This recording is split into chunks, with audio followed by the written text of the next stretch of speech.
भ्रष्टाचार जिंदा रहता है, भ्रष्टाचार करने वाले अपना हिस्सा लेकर रिटायर हो जाते हैं।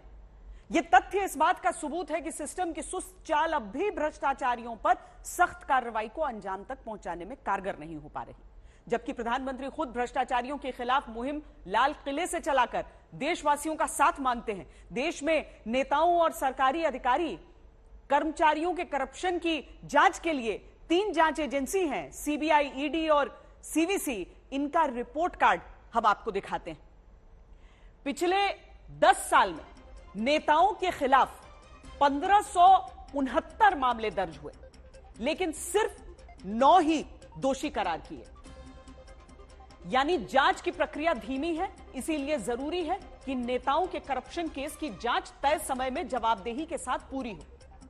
ईडी यानी जिसकी शक्तियों पर विपक्ष के नेता सबसे ज्यादा सवाल उठाते हैं, उस ईडी ने 5422 केस मनी लॉन्ड्रिंग के तहत दर्ज किए, तो 23 लोग ही सिर्फ दोषी करार दिए जा सके, यानी पूरा 1% भी दोषी नहीं हो पाए। इसीलिए जरूरी है कि भ्रष्टाचार के मामले जांच के दायरे में जितने आए उतना ही उन्हें अंजाम तक पहुंचाने की प्रक्रिया भी तेज की जाए। सेंट्रल विजिलेंस कमीशन सीवीसी की रिपोर्ट के अनुसार देश में 2021 के अंत तक अलग अलग विभागों में 633 सरकारी कर्मचारियों के करप्शन से जुड़े 171 मामले अभियोजन की मंजूरी के लिए लंबित हैं। जबकि सीबीआई जब करप्शन की जांच करती है तो देश में 9 राज्य ऐसे हैं जिन्होंने सीबीआई को आम सहमति देना बंद कर रखा है। अब दावा हो रहा है कि बिहार में भी राज्य सरकार सीबीआई की एंट्री बैन कर सकती है। कैसे और क्यों का जवाब इस रिपोर्ट में देखिए।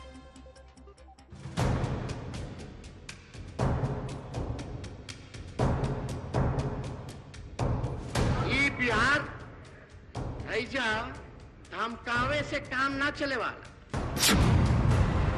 हम लोग क्रिकेटर हैं और ये जो जोड़ी जो है ना, ये धमाल मचाने वाली है।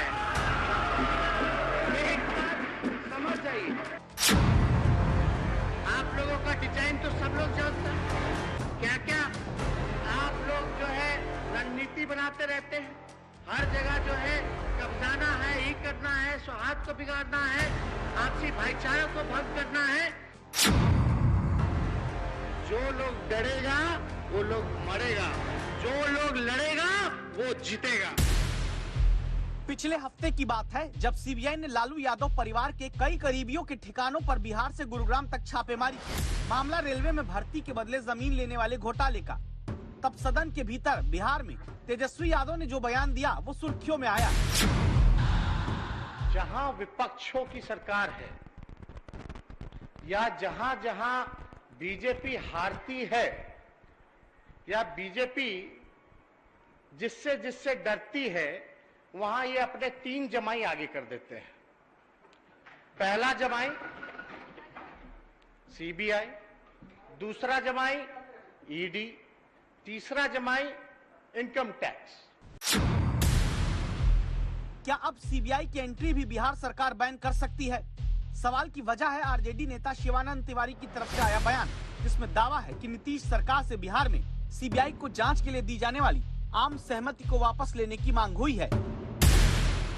सीबीआई का जिस ढंग से दुरुपयोग हो रहा है और उन राज्यों में विशेष रूप से जहां भारतीय जनता पार्टी की सरकार नहीं है या भारतीय जनता पार्टी की समर्थित सरकार नहीं है, वहां ये सब कुछ हो रहा है।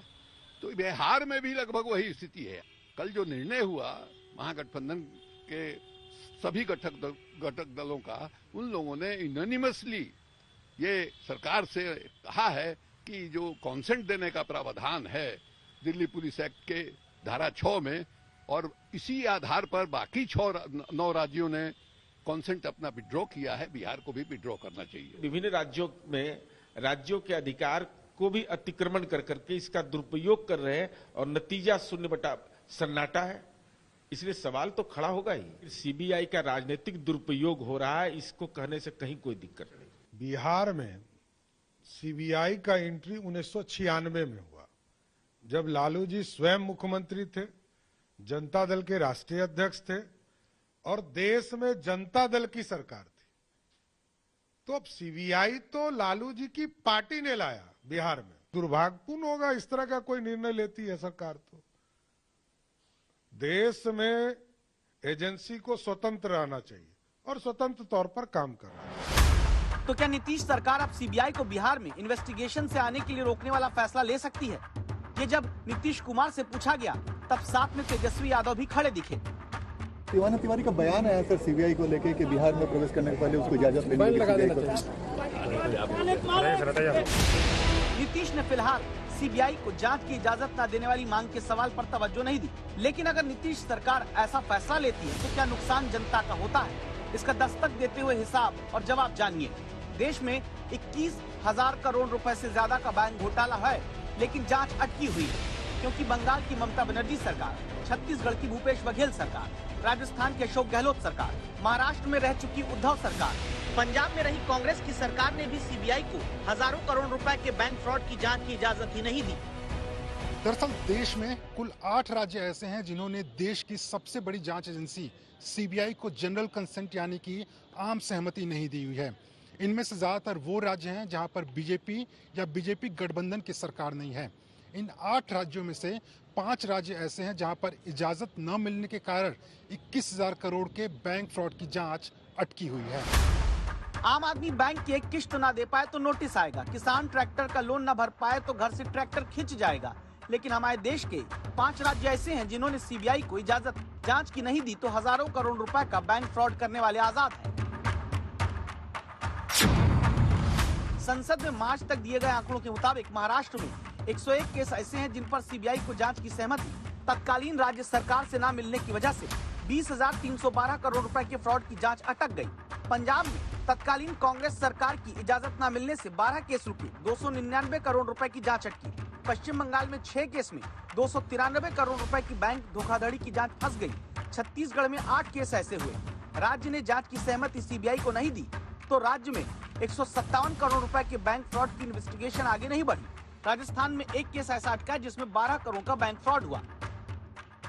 अब सियासत की वजह से देश में बिहार ने भी सीबीआई को जांच की आम सहमति देने से इनकार करने का फैसला आगे कर लिया तो यकीन मानिए जांच एजेंसी के दुरुपयोग वाली राजनीति थमेगी कि नहीं ये नहीं कह सकते, लेकिन भ्रष्टाचार के खिलाफ देश की लड़ाई को चोट जरूर पहुंचेगी। दिल्ली से मुनीश पांडे के साथ रोहित सिंह, पटना आज तक।